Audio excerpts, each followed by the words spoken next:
A classic hummus, perfect smooth and creamy texture.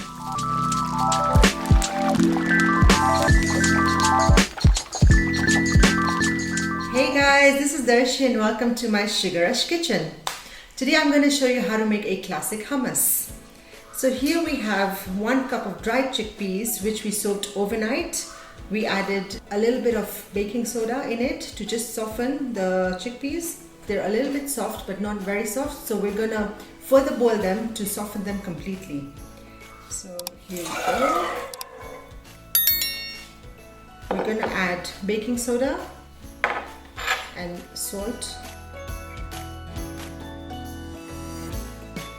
Many people like to make hummus with the skin on it, but if you do want a really smooth and creamy texture, it's always better to remove the skin.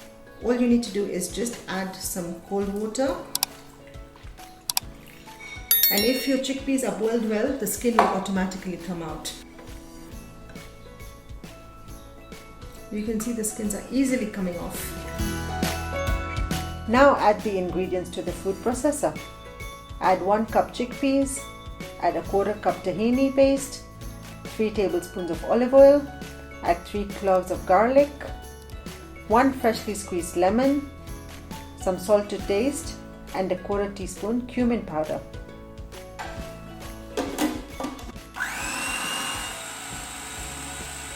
We're going to add 2 tablespoons of ice cold water to just make the hummus more creamier.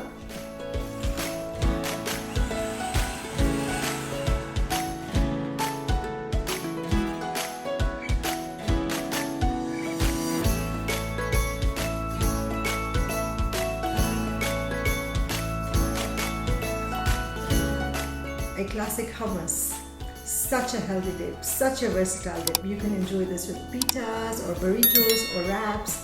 My kids love having it with cucumber and carrot sticks as well. You can enjoy it with anything you like.